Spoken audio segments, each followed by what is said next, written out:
Welcome back. అసెంబ్లీలో ఆయన కనిపిస్తే ఓ బలం, ప్రజల కోసం మాట్లాడేటప్పుడు ఆర్తి, విపక్షాలపై సహేతుక దాడి, మ్యాగ్నెటిక్ పర్సనాలిటీ, పీపుల్స్ లీడర్. అసెంబ్లీలో వైఎస్ వాణి జ్ఞాపకాల బంగారు గని. వాయిస్ ఆఫ్ వైఎస్ఆర్ వాయిస్ ని ఇప్పుడు విందాం.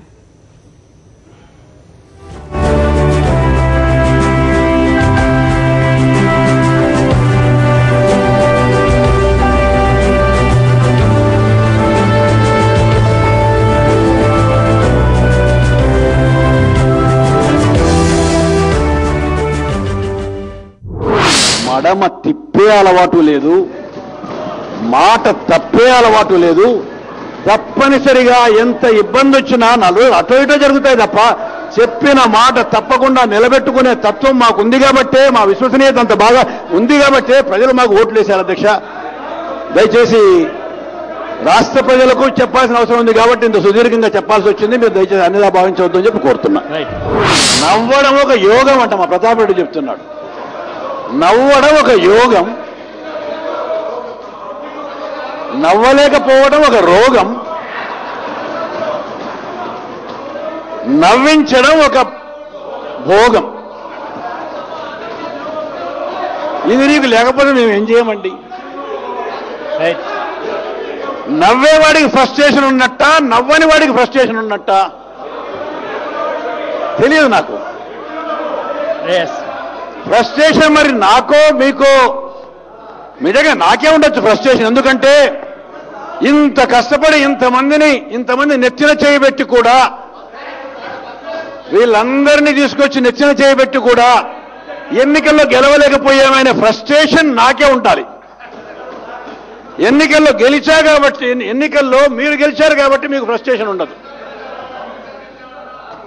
ఏదైనా మనం మాట్లాడుతుంటే జనం ఏమనుకుంటున్నారు అనేది కూడా ఆలోచన చేయాలి చంద్రబాబు గారు.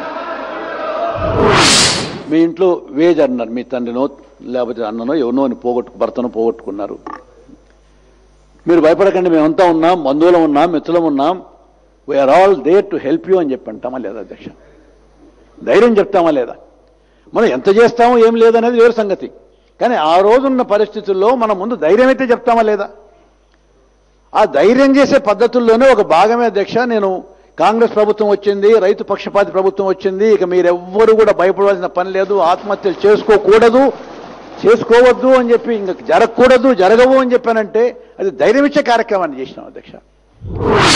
నిన్న ఫ్లైట్లో వస్తూ నేను రాత్రి మా సీనియర్ నాయకుడు, కాంగ్రెస్ పార్టీకి సంబంధించిన సీనియర్ నాయకుడు వెంకటస్వామి గారు చెప్తున్నారు, Rajiv Aarogyasri he's become such a మంచి, ఎంత బాగా ఉందంటే ఈ ప్రోగ్రాం వచ్చిన తర్వాత అసలు మీ ఇమేజ్ చాలా పెరిగిందని చెప్పి అంత సీనియర్ నాయకుడు అంటున్నారు. ఎవ్రీ డే ఉదయం 4:30కి లేస్తాను అధ్యక్ష, 5:30 లోపల తప్పనిసరిగా ఏ ఒక్క చోట ఏ పేపర్లో ఎంత న్యూస్ వచ్చినా కూడా, అంటే నేను మరి చిన్న పేపర్లన్నీ చదవనులేండి, నేను చదివే పేపర్లన్నీ కూడా 2-3 చదువుతాను అధ్యక్ష.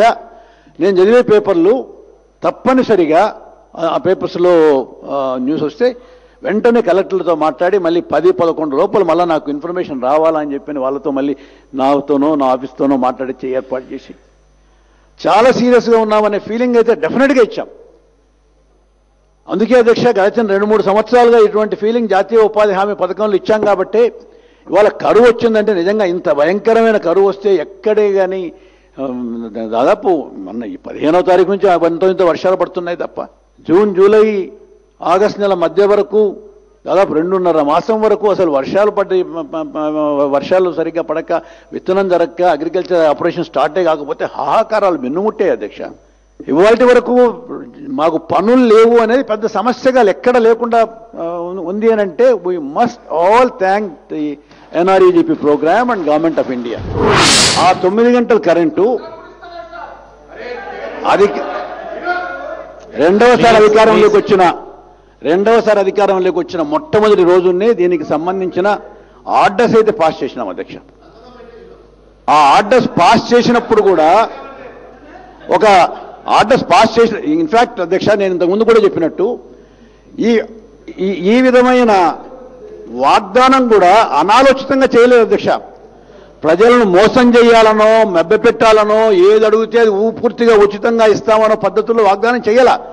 మేము చేసే పరిస్థితుల్లో ఉన్నామా లేదా అని చెప్పి చూసుకొని వాగ్దానం చేశాం అధ్యక్ష.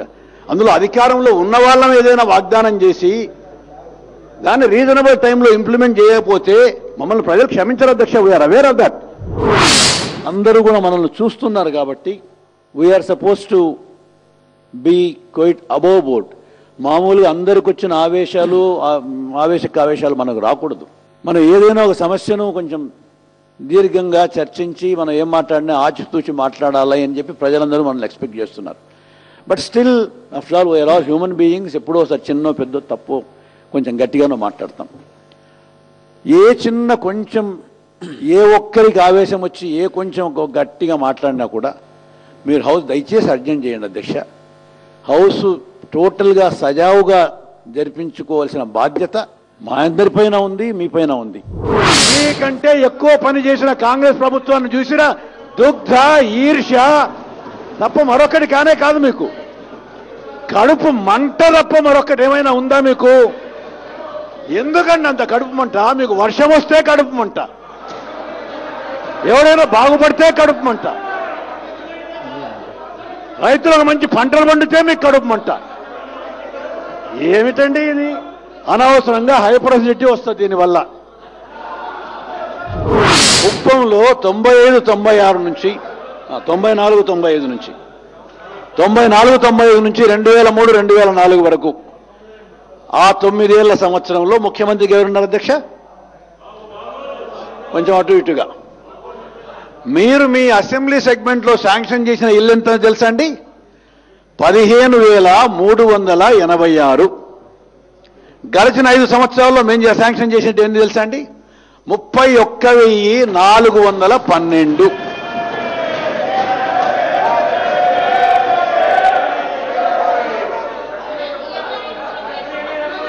ప్లీజ్ నారావారిపల్లె సంగతి కూడా చెప్పనా? నారావారిపల్లె సంగతి కూడా చెప్పనా? అందుకే నారావారిపల్లెలో కూడా ఎంపీటీసీ మేము గెలిచినాం, ఆ మండలం కూడా మేమే గెలిచినాం. ఇందిరా ఆవాస్ యోజన అనేది మామూలుగా అందరికీ గ్రామాల్లో కొంచెం నోరు తిరగదు, లేకపోతే అర్థం కాదు. అందుకనే ఉద్దేశంతో ఇందిరమ్మ ఇల్లు అని అంటున్నాము. ఇంకోటి మీరేదో ఫలానా గైడ్ లైన్స్ ఎస్సీ ఎస్టీలకే పెట్టాలి, లేదా ఇల్లు కాలిన వాళ్ళకి పెట్టాలి అని చెప్పి అంటున్నారు. ఇవన్నీ ఇప్పుడు మీరు కోటాలు ఉన్నప్పుడు అయ్యండి. ఇప్పుడు కోటాలు లేవు. ఇప్పుడు శాచురేషన్ అనే కాన్సెప్ట్ అందరికీ ఇస్తా అన్నప్పుడు ఇక సమస్య ఎందుకు మీకు? అల్టిమేట్గా ఇందిరా ఆవాస్ యోజన అన్నా కూడా ఇందిరమ్మ అన్నా కూడా ఏం పెద్ద తేడా వస్తుంది? ఊరికి టెక్నికాలిటీస్ అన్ని పట్టుకోవాల్సిన పని లేదు. రావుల చంద్రశేఖర్ రెడ్డి గారు, మీరు అధికారంలో ఉన్నప్పుడు అసలు ఆయన ముఖ్యమంత్రిగా 9 సంవత్సరాలు ఉన్నారు కదండి. ఆ 9 సంవత్సరాల్లో ఎప్పుడైనా పొరపాటునైనా ఎవరైనా సీఎం రిలీఫ్ కావాలని చెప్పి ప్రతిపక్షానికి సంబంధించిన ఎవరైనా మీ దగ్గరికి వచ్చారా? అసలు ఎప్పుడైనా ఎంటర్టైన్ చేసేవాళ్ళ? నేను చీఫ్ మినిస్టర్ దయాకర్ రావు గారిని అడగండి సార్. ఎప్పుడు ఎన్నిసార్లు దయాకర్ రావు గారు చీఫ్ మినిస్టర్ రిలీఫ్ ఫండ్ అనేది వస్తే మీ వెనకల్లో కూర్చున్నాడు కదా, కొంచెం అడగండి. ఎంత మ్యాగ్నానిమస్ గా ఉన్నామో మేము. మ్యాగ్నానిమిటీలో కానీ 10 మందికి ఉపయోగపడాలనే విషయంలో కానీ ప్రతి పేదవాడికి ఈ ప్రభుత్వం మేలు చేయాలనే దాంట్లో కానీ మీరు మాకు సరే సాటా